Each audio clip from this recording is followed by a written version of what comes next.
आमचे अनूप भैया असे आहेत, एक प्रकल्प घेऊन येतात, तो मंजूर करून घेतात, आम्हाला वाटतं यांचं समाधान झालं, परत 15 दिवसांनी दुसरा प्रकल्प घेऊन येतात, आम्हाला वाटतं आता हा मंजूर झाला, आता यांचं समाधान होईल, परत महिन्याभराने तिसरा प्रकल्प घेऊन येतात. पण बंधू भगिनींनो, आम्ही त्यांना कधीच त्या ठिकाणी खाली हात पाठवत नाही. आज वेगवेगळ्या प्रकारची कामं या ठिकाणी चालली आहेत. ई बस पीएम सेवेच्या अंतर्गत आपल्याला 13 कोटी रुपये मिळाले आहेत. त्या माध्यमातून आपल्या धुळ्यामध्ये ईव्ही बसेसची सुरुवात आपण करतो, मोवाडीला ट्रक टर्मिनसचं काम आपण करतो, महिलांसाठी या ठिकाणी मार्केटचं काम होत आहे, जुन्या मार्केटमध्ये देखील त्या ठिकाणी मोठ्या प्रमाणात काम चाललेलं आहे, भाजी मंडईचं काम चाललंय, 25,000 लोकांना त्याचा फायदा होणार आहे. एकविरा देवी मंदिर परिसरात घाट निर्माण करणं चाललेलं आहे, 15 कोटी रुपये त्याला दिलेत, निविदा प्रक्रिया त्याची प्रगती पथावर आहे, कचऱ्याचं काम या ठिकाणी चाललेलं आहे.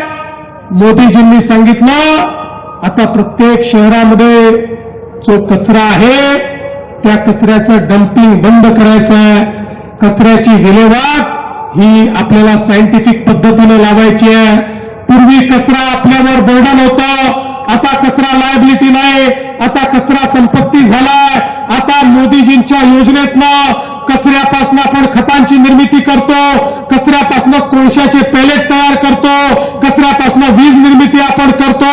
त्यामुळे पुढच्या काळामध्ये आमच्या धुळ्या शहरातला कचऱ्याचा कण आणि कण हा जमा झाला पाहिजे आणि त्याच्यावर प्रक्रिया झाली पाहिजे, हा प्रयत्न आमचा असणार आहे. आणि त्या माध्यमातून धुळ्याला स्वच्छ शहर म्हणून या ठिकाणी स्थापित करण्याचा प्रयत्न आम्ही करणार आहोत. आज अनेक भागांमध्ये पुराचं पाणी शिरतं, त्या ठिकाणी पुराच्या पाण्यापासून संरक्षण करण्याकरता आपण एक प्रस्ताव तयार केलाय, त्यालाही आपण मान्यता देणार आहोत. आणि जे नवीन भाग धुळ्यामध्ये समाविष्ट केला आहे त्या नवीन भागामध्ये देखील मोठ्या प्रमाणात विकासाची कामं करण्याचा प्रयत्न आपला आहे.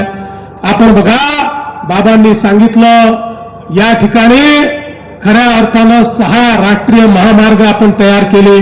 मोदीजींच्या नेतृत्वात 6 राष्ट्रीय महामार्गामुळे धुळे आता महत्वाचं शहर झालंय, हे ट्रान्सशिपमेंटचं हब झालंय, हे लॉजिस्टिकचं हब झालंय. आता डीएमआयसीचा दुसरा टप्पा, पहिल्या टप्प्यामध्ये आम्ही छत्रपती संभाजीनगरला ऑरिक सिटी तयार केली. आपल्यापैकी कोणी जाऊन बघा, तिथे 1 इंच जागा शिल्लक नाही. आता महाराष्ट्राचं ईव्ही कॅपिटल संभाजीनगरची ऑरिक सिटी झाली. आता दुसऱ्या टप्प्यामध्ये या ठिकाणी दिल्ली मुंबई कॉरिडॉरमध्ये धुळ्याचा नंबर आम्ही लावलेला आहे. आता धुळ्यामध्ये उद्योग आणून या ठिकाणी धुळेकरांच्या हाताला काम आम्ही देणार आहोत, त्याची सुरुवात झाली आहे. आणि यासोबतच आमचे अनूप भैया 2000 एकराकरता सातत्याने पाठपुरावा करतात. अडचणी आहेत, जुने त्याच्यावर अनेक नोंदी आहेत, पण पाठपुरावा करत राहा.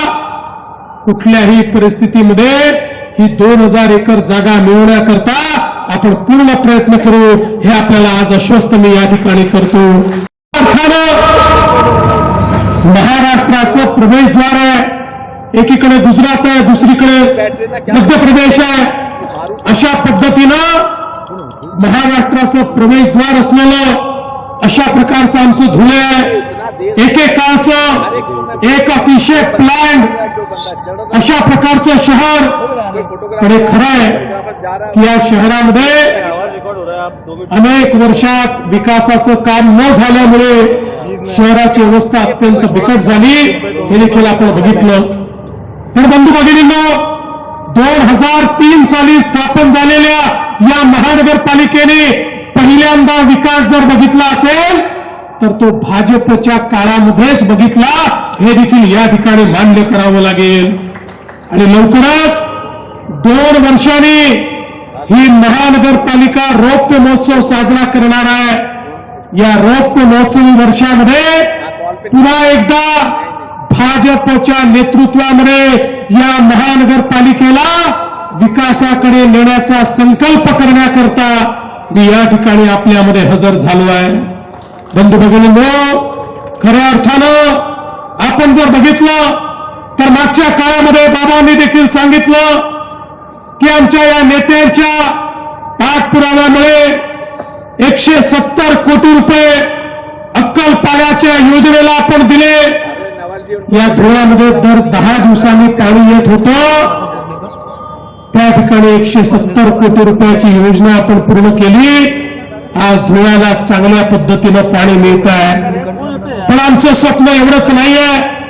आमचं स्वप्न हे या ठिकाणी धुळ्यातल्या प्रत्येक घरामध्ये प्रत्येक दिवशी माझी माता भगिनी आपला नळ उघडेल तर पिण्याचं स्वच्छ पाणी आलंच पाहिजे, हे आमचं स्वप्न आहे. आणि म्हणून धुळे असेल, धुळ्याच्या विस्तारित 11 गावांचा भाग असेल, त्याही ठिकाणी 143 कोटी रुपयाची पाणी पुरवठ्याची योजना ही आपण सुरू केली. त्याचंही 70% काम झालंय. 91,000 नागरिकांना त्याचा देखील फायदा होणार आहे. आणि आता तापीच्या योजनेमध्ये जी जुनी पाईपलाईन आहे ती बदलण्याची मागणी देखील आमच्या अनुभवांनी या ठिकाणी केलेली आहे. अनुभव चिंता करू नका, तुम्ही केलेली प्रत्येक मागणी ही मान्य करण्याकरताच या ठिकाणी मी आलो आहे. आपले नेते माननीय मोदीजींनी आपल्याला सांगितलं 70 वर्ष या देशामध्ये शहरांवर अन्याय झाला.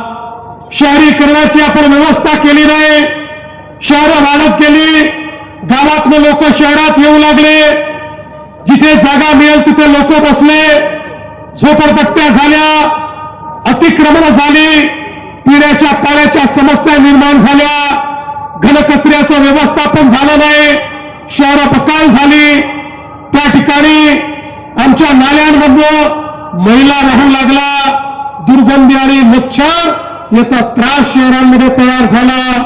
70 वर्षापर्यंत शहराकडे कोणी लक्ष दिलं नाही. पण मोदीजी आले आणि मोदीजींनी सांगितलं गावासोबत शहरांचाही विकास करावा लागेल.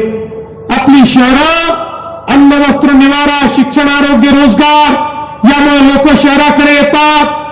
देशाच्या जीडीपीचा 65% जीडीपी शहरात तयार होतो. शिक्षण आणि आरोग्याच्या सोयी आणि रोजगाराची निर्मिती ही शहरामध्ये होते.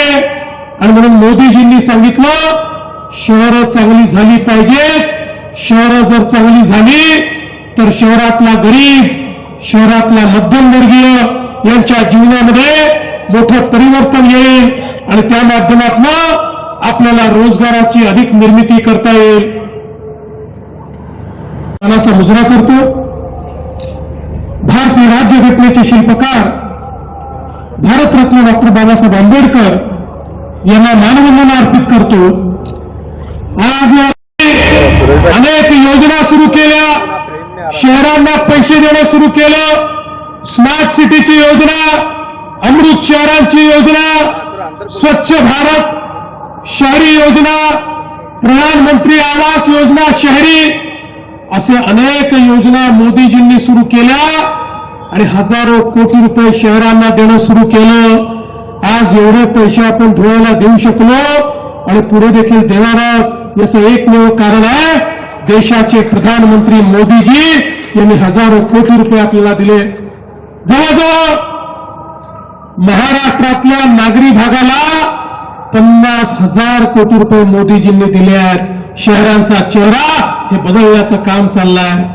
आज मोदीजींनी सांगितलं शहरामध्ये राहणारे जेवढे लोक आहेत, झोपडपट्टीत राहणारे, अतिक्रमण करून राहणारे, जे बेघर आहेत, अशा सगळ्यांना पक्क घर द्या. आपल्याला 30 लाख घरं मोदीजींनी दिले. पण आमच्या लक्षात आलं मगाशी जे अनूप भाऊंनी सांगितलं किंवा जयकुमार भाऊंनी सांगितलं, आपल्या शहरांमध्ये राहणारे जे गरीब लोक आहेत, जे अतिक्रमण करून राहत आहेत, त्यांच्याकरता घरं देण्याकरता पैसे आहेत, पण त्यांच्याकडे त्यांच्या जमिनीचा मालकी हक्काचा पट्टा नाही, PR कार्ड नाही, म्हणून त्यांना त्याचा लाभ घेता येत नाही. मला सांगताना आनंद वाटतो.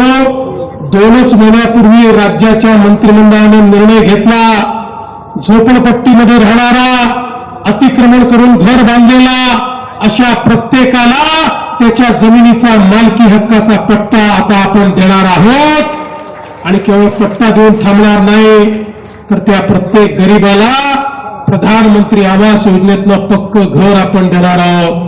आणि म्हणून अनूप भैया, ही धुळ्याची जनता महानगरपालिकेचा कारभार पुन्हा भाजपच्या हाती देणार आहे. पहिलं काम करा, प्रत्येक झोपडपट्टीवाल्याला, प्रत्येक अतिक्रमणधारकाला त्यांच्या जमिनीचा मालकी हक्काचा पट्टा आणि PR कार्ड द्या.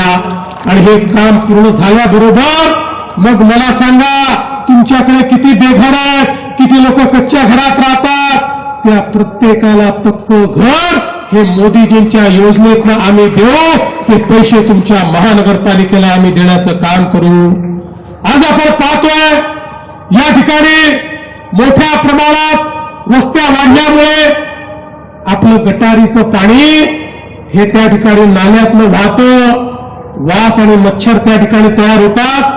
तेच पाणी आमच्या विहिरीत जातं, आमच्या नदीत जातं, आमच्या नाल्यात जातं, आमच्या तलावांमध्ये जातं. आमचे पाण्याचे स्रोत हे त्या ठिकाणी पूर्णपणे खराब होतात. आणि म्हणून मोदीजींच्या माध्यमातून, अमृत सारख्या योजनेच्या माध्यमातून भुयारी गटाराची योजना आपल्याकडे सुरू झाली. आज आपण बघा, धुळ्यासारख्या शहराला आम्ही 717 कोटी रुपये हे त्या ठिकाणी भुयारी गटार योजनेकरता देतो. हा पैसा यापूर्वी कधी मिळाला नसता, मिळू शकला नसता, मिळण्याची ताकदही नव्हती. अरे धुळ्यासारख्या शहराला मागच्या काँग्रेसच्या काळामध्ये 100 कोटी रुपये सोडून द्या, 50 कोटी रुपये देखील मिळत नव्हते. पण मोदीजीने हा निधी दिला. आता याचं काम केवळ 20% झालंय. आता वेगानं हे काम पूर्ण करून या ठिकाणी सगळ्या महिला हा भुयारी गटारातनं गेला पाहिजे. पुढे STPत त्याच्यावर कारवाई झाली पाहिजे, त्यातनं महिला बाजूला झाला पाहिजे, त्याच्यावर प्रक्रिया करून त्यातनं खत तयार झालं पाहिजे. आणि जे शुद्ध केलेलं पाणी आहे तेच आमच्या नदीमध्ये नाल्यामध्ये गेलं पाहिजे. अशा पद्धतीनं आपण हे काम करणार आहोत. आणि म्हणून अमृत 2 मधून हा प्रकल्प आपण तयार केलेला आहे. धुळेकरांना तुमचे प्रेम आम्ही स्वीकारतो आणि तुम्हाला धन्यवाद देतो. आणि खऱ्या अर्थानं निश्चितपणे या धुळ्याचा विकास करण्याचा प्रयत्न आम्ही करणार आहोत. आपल्याला कल्पना आहे, मगाशी जयकुमार भाऊ सांगत होते, आपलं धुळे एक उज्ज्वल इतिहास असलेलं अशा प्रकारचं शहर आहे. 4 नगरसेवक बिनविरोध धुळ्यामध्ये तुम्ही निवडून आणले. आता आपले नगरसेवक बिनविरोध आले तर काही लोकांना मिरची लागते. अब तुमको मिरची लगी तो मैं क्या करू. अरे या ठिकाणी देशाच्या लोकसभेमध्ये 35 खासदार बिनविरोध आले आहेत. 35 खासदार, आणि त्यापैकी 33 खासदार काँग्रेसच्या काळात आले आहेत.